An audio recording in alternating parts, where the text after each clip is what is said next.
4K UHD time. Getting ready to go see Spider-Man 3 at New Beverly with the kid. I just watched Spider-Man 2 to refresh myself and reacquaint myself with the good, the bad, and the ugly. Movie hit me emotionally. Anyway. Hey, what's up, Joseph? Good to see you. First movie I want to share that's in my collection, and for a reason, is ARGO. I didn't expect to love this movie as much as I did. Ben Affleck continually surprises me as an actor and as a director. The tension in this picture. But ultimately, the movie is, while it's been a long time, man. It's good to see you. I couldn't believe that this film, made me cry at the end of it over the title sequence. After all the tension and everything that was going on with the plan to remove everybody and go through it and execute, it's simultaneously a movie about our industry and the craftsmanship behind it and the creativity and in some respects, the dismissal of its importance of fantasy and science fiction, but how it literally saved lives in that particular case, but it also inspired a generation. I mean, this movie reminded me of how much I love Star Wars, even though it's not directly talked about. It was just my birthday this week, and my dad took me out of school to go see Star Wars on my 8th birthday, and that reset my compass. And to me, ARGO is a movie that's, while it's about the circumstances that happen in that embassy in Iran, it's also about that. So, ARGO. Next one, Apollo 13. I saw this in the theater and thought it was really great, but I didn't love it until I watched Tom Hanks' film, the Ron Howard Tom Hanks series From the Earth to the Moon, and seeing how the ingenuity and exploration of moving forward with space studies and all that other kind of stuff, that this film is a companion piece to that series.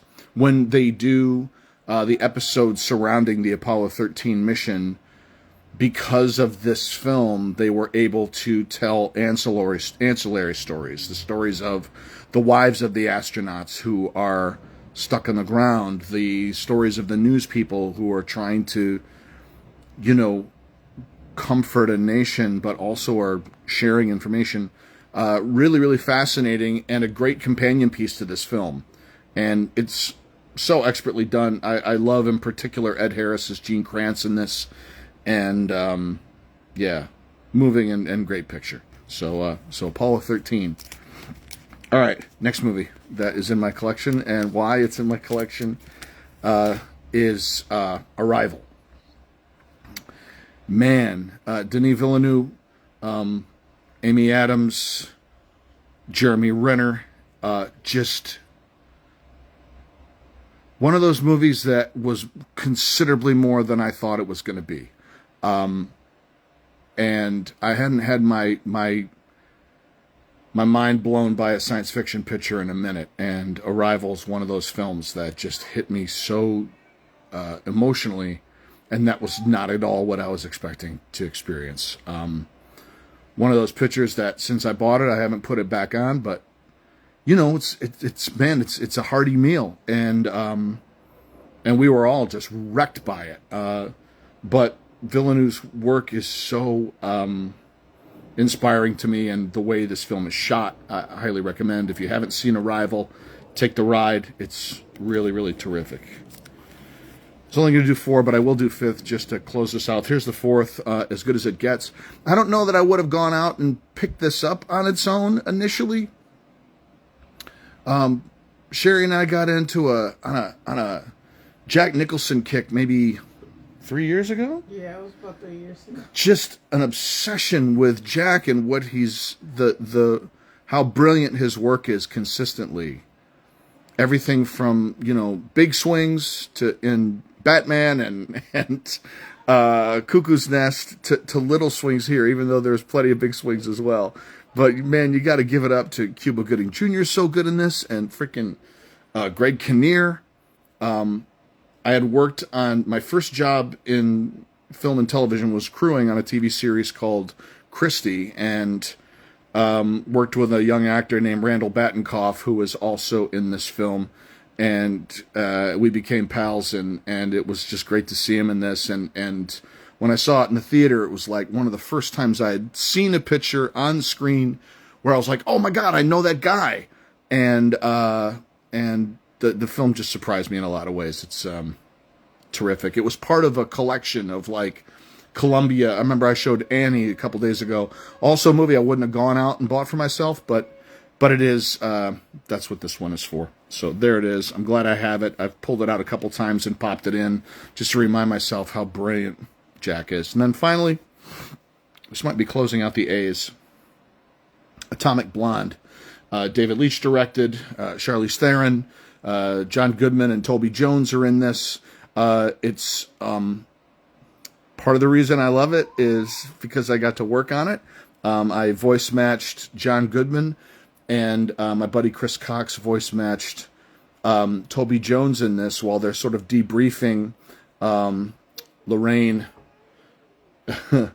Man, the action, there is an action point in this film where they fight in a stairwell that is one of the great action sequences of modern cinema. And if you haven't seen Atomic Blonde, it's a bit uneven, in fairness, but man alive, the fight sequence in this stairwell, and it's not like a tight little stairwell like you see like in Casino Royale where James Bond is fighting the thugs. It is Charlize Theron just absolutely annihilating like a bunch of guys in an open stairwell kind of atrium. And it's breathtaking. Outstanding film, and amazing soundtrack. Great like late 70s, early 80s like prog rock soundtrack. And Listen for Me is John Goodman, and Chris Cox is Toby Jones. One fun story from this, and then I'll peace out. We went to a recording, so we had done a little bit of recording of some of the ADR for the film early on in a different studio, and then we were sent to another studio that was in Santa Monica for another day of work. I got there, I don't know, around 4 o'clock. Chris was already there. We're pals. We've been doing my show Voice NATO for a little while, and so we were doing bits. And if you know Chris is one of the funniest people I know. So we're doing impressions and doing bits. And someone came out and was like, hey, you guys really need to be quiet. Please keep it down. We're like, we're outside of a studio. Like, those rooms are soundproof. How would they possibly be hearing us? So we took the note, and because, you know, we were feeling ourselves. And then maybe 5 minutes later, the door opened, and this tall woman steps out. Black hair, pair of sunglasses, looked like a fresh Virginia Slim just pulled out of a box. And she glides past us and goes, boys, and vanishes. And we were like,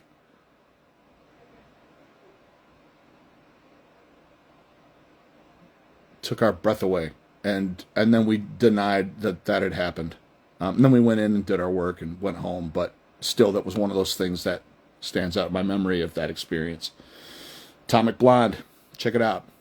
All right. That's it. We got to go catch the screening of Spider-Man 3. Have a great one. Peace. Physical media never dies. Except for Laser Rot, which will apparently get your Looney Tunes DVDs. So check them out.